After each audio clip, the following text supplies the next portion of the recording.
sandali lang, may note. Kaya bubukatin yung cellphone mo, matitigil ka sa dasal. Your faith becomes just a noise, a background noise. Pag bakit mo nagdadasal ka kay Lord, nagsiselfone ka. Your cellphone is a distraction. Sige mo yan, at ano? Distraction. Ang demonyo, dati, kapag tinusok na, obvious na obvious, gawin niya masama. Yun ang tukso ng demonyo.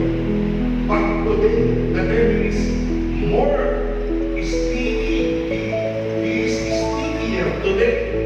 Mas tuso siya ngayon. Pag hindi siya nagawa ng malaking bagay para gibanin ang iyong pananampalataya. Simple lang. Ang simple. Yung easy na. Kabalang-kabala ka. Pagod ka. Sasabihin mo, Lord, mamaya na lang ako magdadasal. Pagod ka. Magpapahinga muna. Kabalang-kabala ka na. Kaya napapagod ka. Pag-uwi mo, wala ka ng time.